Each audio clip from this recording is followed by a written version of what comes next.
Era una mañana soleada en la antigua Roma, cuando el gentío que transitaba cerca del foro se encontró con un espectáculo imposible de ignorar, un extraño grupo de ciudadanos que, sin más, gritaba con expresión entre asombro y pánico: el pulpo ha llegado, ¿un pulpo? ¿En Roma? La multitud se detuvo en seco, incrédula. Y así dio inicio una de las historias más surrealistas jamás contadas, una que con el tiempo se convertiría en leyenda, aquella en la que un pulpo supuestamente gobernó la mismísima ciudad eterna por un día. Pero, ¿cómo llegó a suceder algo tan descabellado? ¿Se trata de una broma, de un caso de locura colectiva o de un misterio histórico que sacudiría los cimientos del imperio? Para entender la magnitud de lo que significaba un suceso de este tipo, debemos remontarnos al siglo I a.C., cuando las intrigas políticas, las guerras civiles y el ansia de poder moldeaban un imperio que crecía sin parar. Roma no solo era la capital de un dominio cada vez más extenso, sino también el centro de un mundo lleno de deidades, supersticiones y relatos fantásticos que competían con la cruda realidad de la conquista y la administración imperial. El espíritu romano se movía entre la racionalidad de las leyes y la pasión desbordada de las leyendas que circulaban en anfiteatros, plazas y termas. Sin embargo, la historia del pulpo gobernante no es una mera anécdota fantástica. Existen crónicas perdidas y testimonios tardíos, algunos atribuidos a autores poco conocidos, que sugieren que algo realmente impactante ocurrió en la capital en cierta fecha incierta, tal vez durante el reinado de Augusto o, según otros, en la época de Tiberio. De acuerdo con estas fuentes, un pulpo de tamaño inusual habría aparecido en el Tíber tras fuertes lluvias que provocaron la crecida del río. La criatura, según rumores, llegó con la corriente y terminó enredada entre las redes de pescadores aterrados que no supieron cómo manejar tan extraña captura. Lo que siguió fue un cúmulo de malentendidos, supersticiones y, por encima de todo, una vorágine de rumores que se extendieron como pólvora por los callejones y foros, alimentando la idea de un pulpo milagroso enviado por los dioses. Por increíble que parezca, la Roma de la época estaba acostumbrada a los presagios, lluvias de ranas, nacimientos de terneros con 2 cabezas y otros fenómenos que se interpretaban como augurios divinos. En esas circunstancias, un pulpo gigante no solo resultaba inquietante, sino potencialmente un mensajero celeste. Las voces populares decían que esta criatura tenía un don oracular, que era capaz de comunicarse de manera misteriosa con los sacerdotes o incluso que venía a advertir sobre inminentes peligros. Fue así como, según la leyenda, el pulpo terminó en el centro del escenario político, convocado al mismísimo Senado para ser examinado por las mentes más ilustres de la República, o el Imperio, según la versión consultada. En el corazón mismo de la vida pública, se encendió un debate sin precedentes: ¿debían deshacerse de la criatura o, por el contrario, rendirle honores? La historia se vuelve aún más extravagante cuando el pulpo, lejos de ser ejecutado o devuelto al río, fue tenido en alta estima al punto de considerárselo una señal divina de prosperidad, un aviso de cambios profundos en la sociedad romana. Las teorías eran infinitas. Algunos creían que la bestia simbolizaba la unión de todos los pueblos bajo un solo gobierno, pues sus tentáculos representaban la expansión romana por el Mediterráneo y más allá. Otros, sin embargo, lo veían como un mal presagio, un ser retorcido y viscoso que anticipaba caos y decadencia. En medio de estos bandos surgió una facción de senadores que, por razones aún difusas, decidió proponer al pulpo como un cónsul honorario. Así comenzaba el insólito relato de cómo un molusco marino pudo ejercer de forma simbólica, o al menos figurada, un día de gobierno en la que fue la ciudad más poderosa de su época. Esta primera aproximación nos sitúa ante un escenario fascinante: la colisión entre lo racional y lo mítico, la mezcla entre la verdad histórica y la exageración narrativa. Pero es apenas el inicio. En los próximos segmentos exploraremos en detalle las fuentes primarias, las hipótesis más descabelladas y las posibles razones por las cuales este episodio, real o inventado, perduró en la memoria colectiva. Después de todo, Roma era un lugar donde la línea entre lo posible y lo imposible se difuminaba con frecuencia. Al fin y al cabo, si un caballo podía tener rango senatorial bajo el mandato de Calígula, ¿por qué un pulpo no podría, por un extraño giro del destino, sentarse temporalmente en el trono del poder? Para avanzar en la trama, conviene escudriñar de dónde surge exactamente esta historia de la supuesta regencia del pulpo. Historiadores clásicos de renombre, como Tito Livio y Plutarco, jamás mencionan un acontecimiento semejante, lo cual podría hacernos suponer que se trata de un mero invento popular. Sin embargo, la ausencia de referencias directas no significa que no existan fuentes indirectas o alusiones tardías. Algunas crónicas de escritores menos conocidos, como un tal Lucio Crispino, se refieren a la visita de un ente marino de aspecto tenebroso que puso en jaque a la clase gobernante en fechas que oscilan entre los años 10 y 20 después de Cristo. Estos textos, si bien considerados apócrifos por muchos eruditos, alimentan la teoría de que algo extraordinario sucedió y se documentó informalmente. El problema principal para quienes intentan demostrar la autenticidad del relato del pulpo es la falta de evidencias físicas o epigráficas. No se ha encontrado ninguna inscripción en piedra ni monedas conmemorativas que representen al molusco, como sería habitual en los casos de augurios importantes para la ciudad. Roma, famosa por sus monumentos y registros, no dejó nada que aluda explícitamente a un pulpo ejerciendo algún tipo de poder. Con esto en mente, algunos expertos argumentan que la historia se fue construyendo con el tiempo, tomando elementos de otras anécdotas de corte fabuloso. Por ejemplo, la célebre historia de Calígula nombrando cónsul a su caballo, Incitatus, puede haber inspirado la idea de que cualquier criatura, por absurda que pareciera, podía alcanzar un puesto alto en la jerarquía romana si se daban las circunstancias políticas y sociales adecuadas. Por otro lado, las fuentes tardías del periodo bizantino mencionan curiosidades de los antiguos romanos con frecuencia. Hay cartas apócrifas atribuidas a un tal Teodoros de Alejandría que describen un suceso inverosímil: una bestia de los mares, con tentáculos y apariencia monstruosa, ascendió al rango de magistrado por un día, auspiciada por augurios y presiones de la plebe. Aunque no se cita explícitamente la palabra pulpo, la descripción coincide con la fisonomía de un cefalópodo. Esta crónica, repleta de exageraciones, relata que el pulpo fue paseado en litera por las calles, acompañado de un coro de ciudadanos que celebraban la llegada de un prodigio capaz de poner en jaque a los patricios más influyentes. La veracidad de este testimonio es, por supuesto, muy cuestionable, pero su sola existencia indica que la leyenda tuvo suficiente fuerza como para cruzar el tiempo y las fronteras culturales. La incógnita más apasionante es por qué algo tan inusual como un pulpo gobernante pudo calar en la memoria colectiva. La Roma antigua era un crisol de creencias y supersticiones. Al combinarse con la afición por el teatro y la sátira, no resulta sorprendente que historias fantásticas florecieran en la cultura popular. A eso debemos sumar la opulencia y los excesos de la élite romana, a menudo criticada por escritores satíricos como Juvenal, que se burlaban de las extravagancias de los poderosos. La idea de un pulpo sentado en el lugar de honor del Senado no solo era risible, sino un golpe satírico a la clase dirigente, retratándola como tan corrupta o tan delirante que incluso un animal irracional podría dirigir sus destinos. Asimismo, en varias pinturas murales de Pompeya se hallan representaciones de criaturas marinas, incluyendo pulpos, en contextos festivos o ceremoniales. Aunque no prueban la historia, reflejan la fascinación que los romanos sentían por el mundo submarino y su mitología. Puede que, en algún momento, los artistas populares se inspiraran en una leyenda que circulaba en las calles y decidieran plasmar esa curiosidad en sus obras. Después de todo, los murales servían también como comentario social, y en ocasiones, incluían referencias humorísticas o paródicas. En resumen, pese a que las fuentes directas brillan por su ausencia, la historia no carece de ecos en la literatura tardía y en los testimonios folclóricos. Puede ser que estemos ante una fábula diseñada para ridiculizar a ciertos líderes romanos, o quizás haya ocurrido un incidente real, luego magnificado hasta lo inverosímil. Lo importante es que, auténtica o no, la leyenda sigue viva y ha pasado de generación en generación, tejiéndose en la larga serie de mitos que rodean a la Roma antigua. Sin duda, el material es fascinante y la próxima cuestión a explorar es cómo esta narración pudo adquirir tintes casi oficiales, al punto de hablar de un gobierno de 24 horas a cargo de una criatura marina. Para comprender cómo se habría producido la increíble investidura del pulpo en Roma, debemos sumergirnos en las distintas versiones que han circulado a lo largo de los siglos.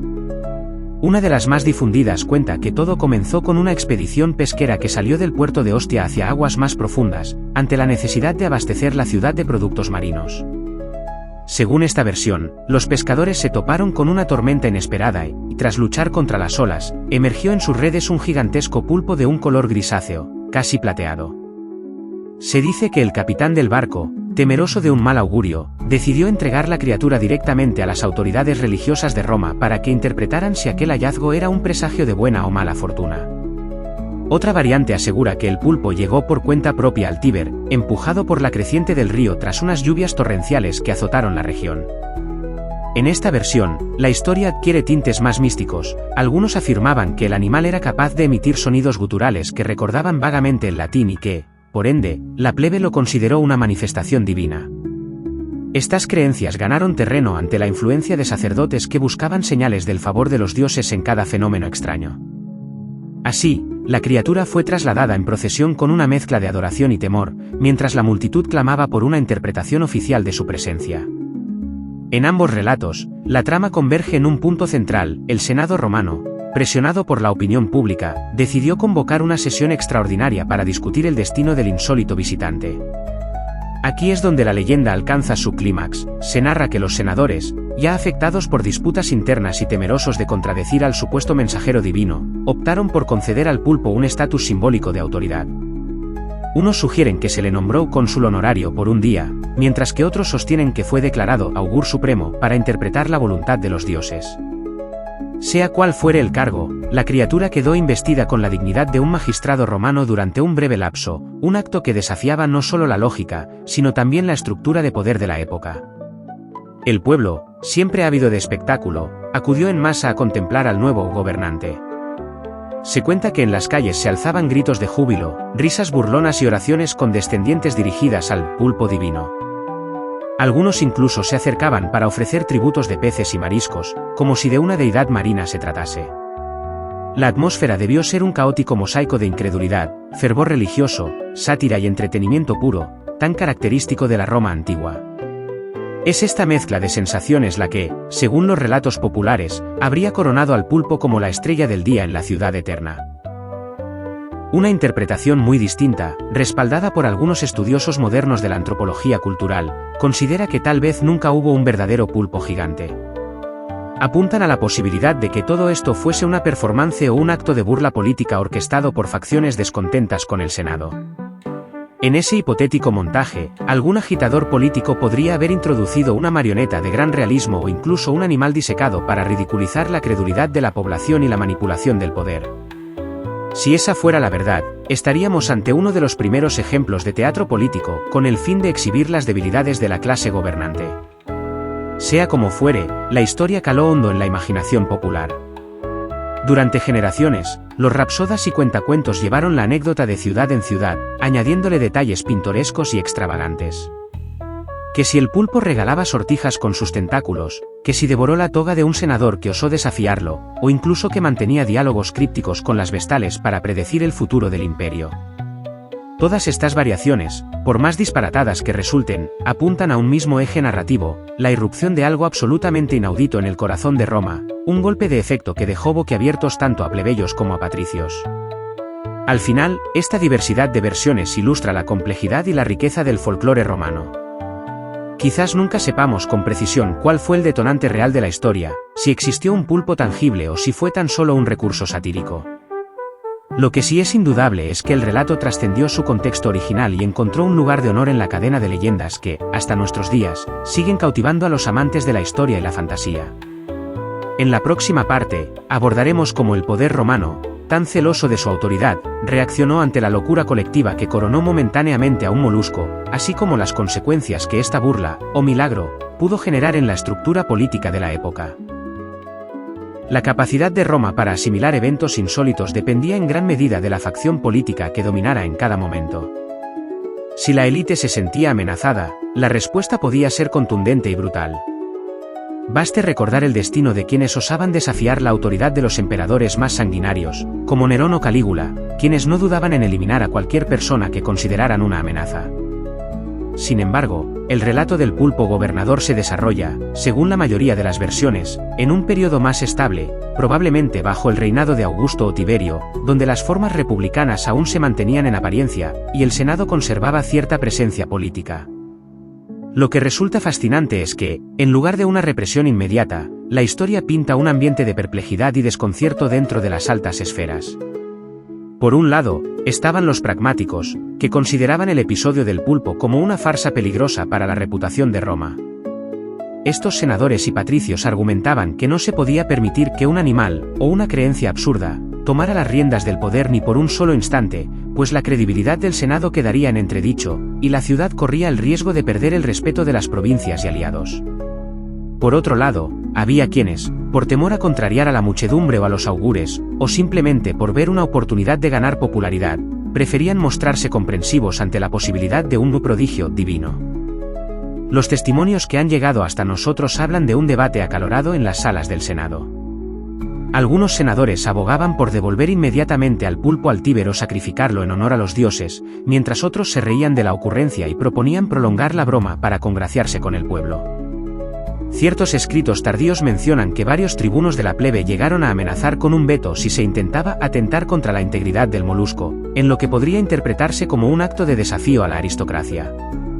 Esta mezcla de intereses, temores y ambiciones desembocó en una situación de parálisis política temporal, pues nadie quería cargar con la responsabilidad de un desenlace fatal, ejecutar a la criatura, que pudiera interpretarse como sacrilegio, ni deseaba quedar en ridículo por dar crédito a semejante insensatez.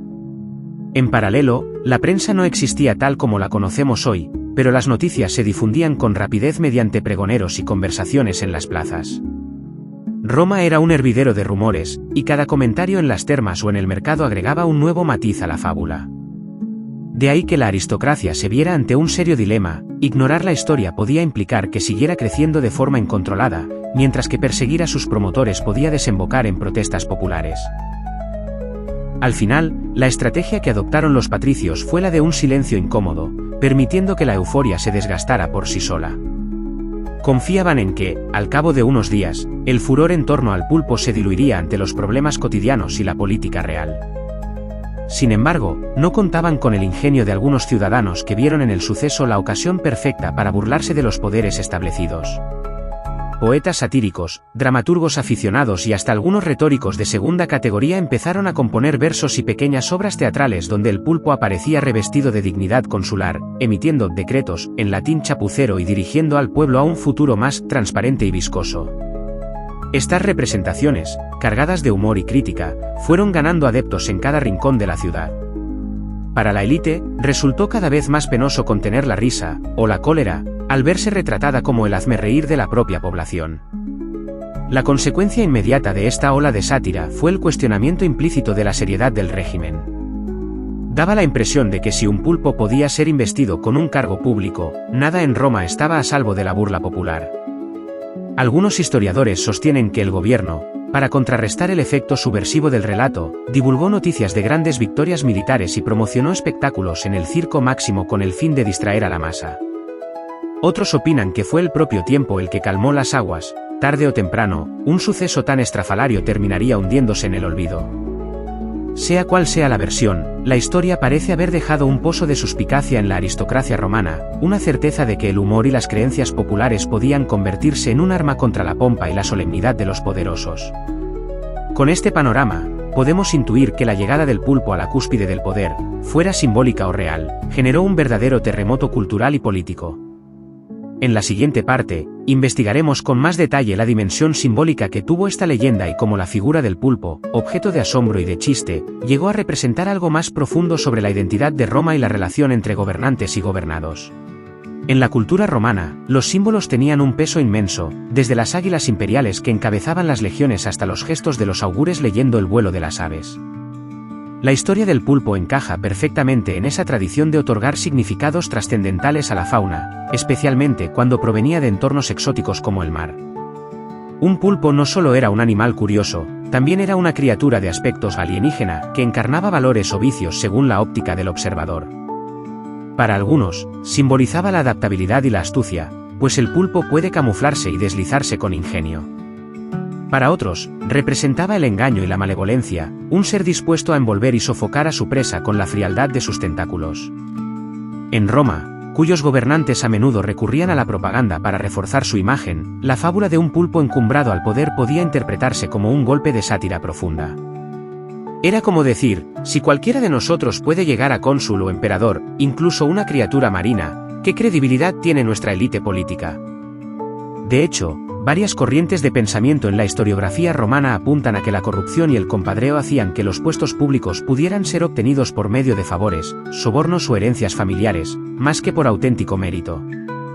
Así, la historia del pulpo funcionaba como un espejo grotesco, mostraba la posibilidad de que, en una sociedad tan enfocada en el poder, un animal exótico y silencioso pudiese ocupar el mismo lugar que un patricio consagrado.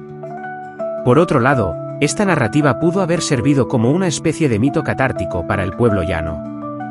En un imperio donde las diferencias de clase eran abismales, y muchos ciudadanos vivían al borde de la subsistencia, la imagen de un pulpo investido de autoridad ofrecía un breve respiro humorístico a las tensiones diarias. Era un desahogo colectivo, reírse de las estructuras de poder hacía más llevadera la desigualdad. Si bien a primera vista podría parecer un simple chisme, la vigencia de la historia a lo largo de las centurias indica que poseía una fuerte carga simbólica que iba más allá del simple entretenimiento. Incluso en la actualidad, cuando se habla de corrupción o nepotismo, a veces se recurre a la figura de un pulpo que extiende sus tentáculos para atrapar todo lo que puede. Si trazamos un paralelismo, la leyenda de nuestro molusco gobernante bien podría representar ese poder omnipresente que abraza instituciones y personas, llevándolas a su ámbito de influencia. Bajo esa lente, el pulpo no es un inocente protagonista de una anécdota, sino una potente metáfora de cómo se ramifica la ambición en distintas direcciones. Cabe señalar que, en el plano religioso, las criaturas marinas también eran objeto de interpretaciones divinas o de culto en algunas regiones del Mediterráneo. Si en Roma se consideraba que ciertos animales eran mensajeros de los dioses, no es descabellado suponer que la aparición de un pulpo gigantesco, o su leyenda, se transformara en un episodio místico, susceptible de todo tipo de interpretaciones. Tal vez, en la mente popular, el pulpo encarnó por un día la voz de Neptuno, dios de los mares, llegando a la ciudad eterna para fiscalizar a los hombres poderosos y juzgar sus acciones. Este halo de divinidad o presagio pudo haber servido de combustible para que la historia se propagara con tanta facilidad. En definitiva, el mito del pulpo se alza como una crítica social y un espejo de las contradicciones de Roma, la grandeza imperial frente a la credulidad del pueblo, la burocracia sofisticada frente a los impulsos supersticiosos, y la seriedad institucional frente a la sátira incisiva. Para un mundo donde los límites entre lo real y lo simbólico se entrelazaban constantemente, la historia ofrecía elementos de sobra para cautivar y asombrar. Es precisamente esa mezcla de comicidad y reflexión profunda la que le confiere a esta leyenda un atractivo casi atemporal. Pero, ¿qué sucedió con el gobierno del pulpo una vez que el frenesí popular comenzó a desvanecerse? ¿Hubo repercusiones duraderas en la política romana o todo se disolvió como un rumor pasajero? En la siguiente parte, analizaremos los indicios sobre el ocaso de esta extravagante historia, el momento en que Roma, habiendo agotado su curiosidad o su indignación, dio la espalda al pulpo y volvió su mirada a los asuntos más urgentes del imperio. Pero antes de dar ese paso, es crucial comprender cómo un simple chisme o una anécdota de baja credibilidad pudo ascender a la categoría de mito capaz de resistir el paso de los siglos. La respuesta yace en la capacidad de esta historia para reconfigurar, en clave humorística, las ansias de poder y las debilidades humanas de una sociedad tan compleja como la romana. Después de la euforia inicial, Roma no tardó en enfrentarse a los problemas reales que siempre terminaban por reclamar la atención de sus gobernantes y ciudadanos. Las tensiones con tribus fronterizas, los retos de administrar territorios alejados y las intrigas dentro de las familias poderosas volvían a copar los debates y la vida pública. La figura del pulpo gigante, que había generado un revuelo sin precedentes, comenzó a deslizarse fuera de la mente colectiva, tal como uno de sus tentáculos se retira silenciosamente de un lugar donde ya no encuentra alimento. El episodio, con todo su aire de fábula o de sátira, pasó a un segundo plano, conservándose en la memoria popular como un suceso cómico y, para algunos, vergonzoso. Sin embargo, lo que no se esfumó de inmediato fue el impacto cultural que dejó. Los dramaturgos y poetas locales aprovecharon el filón humorístico y moralizante para seguir produciendo obras que retrataban la ascensión y caída del pulpo. Estas pequeñas representaciones, a menudo montadas en teatros improvisados o en las calles, servían de escapatoria lúdica para la gente, pero también lanzaban pullas nada sutiles contra la ineficacia o la vanidad de ciertos magistrados. Por ese entonces, comenzar una frase con «más absurdo que un pulpo en el Senado» se convirtió en una muletilla para describir cualquier situación disparatada.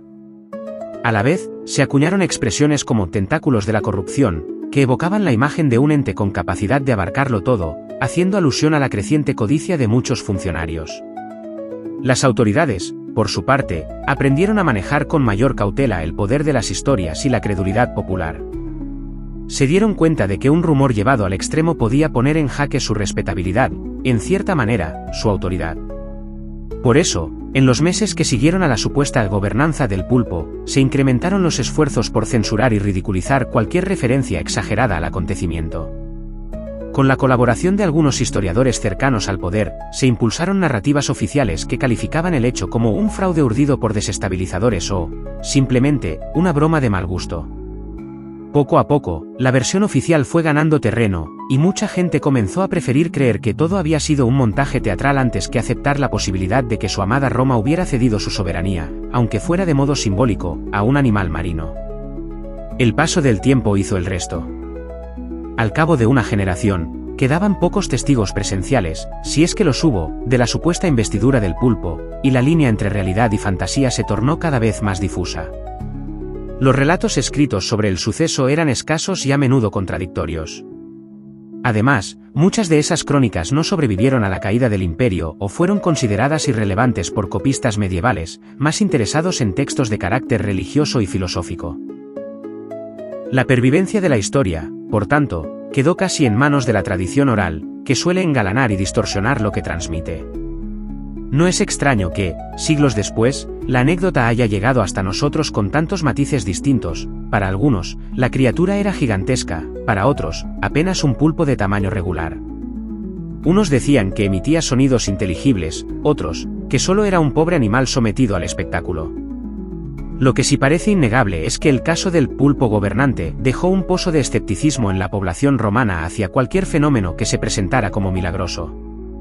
Al menos durante un tiempo, la gente se tomó con más cautela las proclamas de augurios y señales divinas, temiendo ser objeto de burla o manipulación. También produjo un efecto curioso en la percepción de la política. Muchos comenzaron a ver a sus líderes como figuras tan susceptibles al ridículo como cualquier otra persona, y quizás se reforzó la idea de que los dioses podían reírse de los hombres tanto como para permitir que un molusco ocupara un puesto de honor en su sociedad. Esa mezcla de irreverencia y misticismo persistiría en el imaginario romano, y con el correr de los siglos, seguiría nutriendo historias similares. De esta forma, el declive del furor por el pulpo fue paulatino y casi inevitable. Una vez que el chiste perdió novedad y el Estado recuperó su agenda habitual, campañas militares, reformas administrativas, construcciones de infraestructura, el espacio para la leyenda se redujo, pero no hasta desaparecer del todo. Quedó guardada en las anécdotas de los abuelos, en las sátiras de los teatros y en algunos pergaminos apócrifos que nunca alcanzaron la misma fama que los textos de los grandes historiadores. Esta suerte de muerte lenta contribuyó a que el episodio se convirtiera, con el tiempo, en un suceso casi mitológico, listo para ser redescubierto y reinterpretado en distintas épocas, con nuevas lecturas y con un poder de fascinación renovado.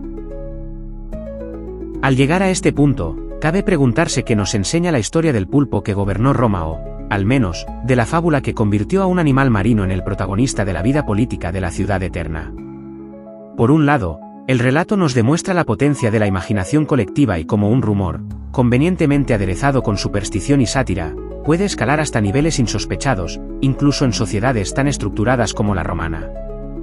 En un mundo donde la comunicación dependía de la palabra y la persuasión oral, las historias fantásticas encontraban terreno fértil para crecer y arraigarse en la memoria popular. Por otro lado, este episodio nos recuerda que la sátira y el humor han sido, a lo largo de la historia, herramientas valiosas para cuestionar el poder.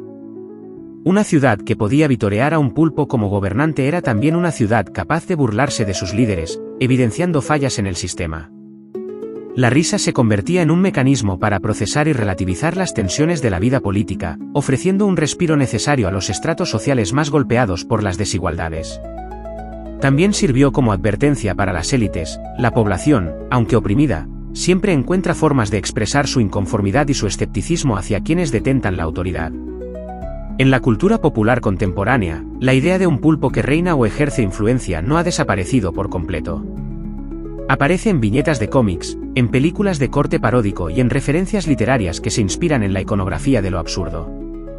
Incluso en el léxico político moderno se utilizan expresiones que evocan a esta criatura para describir redes de corrupción que se extienden en múltiples direcciones. Por sorprendente que parezca, la alusión a tentáculos que lo abarcan todo sigue siendo un lugar común para ilustrar cómo el poder puede distorsionarse y llegar a todos los rincones de la sociedad. En cuanto al ámbito histórico académico, la historia del pulpo gobernante, aunque considerada apócrifa por la mayoría de los eruditos, se ha convertido en un estudio de caso interesante sobre la credulidad en la antigua Roma y la eficacia de la propaganda y la sátira. Sin un solo bloque de mármol grabado o una sola moneda oficial que lo respalde, el mito persiste gracias a la capacidad humana de transmitir relatos orales y mezclarlos con la realidad. Nos muestra cómo la historia, con mayúscula, a menudo se entrelaza con pequeñas historias marginales que, pese a su dudosa autenticidad, expresan el espíritu de una época y reflejan las tensiones que la atravesaron. En última instancia, esta historia nos revela un aspecto esencial de la condición humana, la necesidad de narrar, de crear y de asombrarse. En un mundo tan vasto y complejo como el de Roma, donde convivían filósofos estoicos, generales implacables, esclavos en busca de libertad y comerciantes de todas partes del Mediterráneo, no era extraño que una noticia extravagante encontrara eco inmediato. El pulpo gobernante, pues, fue durante un breve lapso una especie de exorcismo de los temores colectivos, una invitación a la risa y una crítica sutil, o no tanto, al orden establecido. Hoy, al evocar ese peculiar día en que un pulpo habría tomado las riendas de la ciudad eterna, no solo rememoramos una fábula pintoresca, sino que nos asomamos al espíritu lúdico y crítico de la sociedad romana. Con sus luces y sus sombras, con su grandeza imperial y su irreverencia popular, Roma era el escenario perfecto para que hasta el más insólito de los sucesos cobrara vida en la imaginación de las multitudes. Quizá esa sea la auténtica lección, incluso las civilizaciones más poderosas no escapan a la capacidad humana de fabular y reírse de sí mismas. Y si un día un pulpo fue rey, o cónsul, o augur, fue porque, en el fondo, los romanos estaban dispuestos a creer, aunque fuera por un instante, en la magia desbordante de la narración y el absurdo. De esa chispa nace la leyenda, y en esa chispa se forja, también, el legado cultural que siglos después seguimos disfrutando con una mezcla de fascinación y sonrisa cómplice.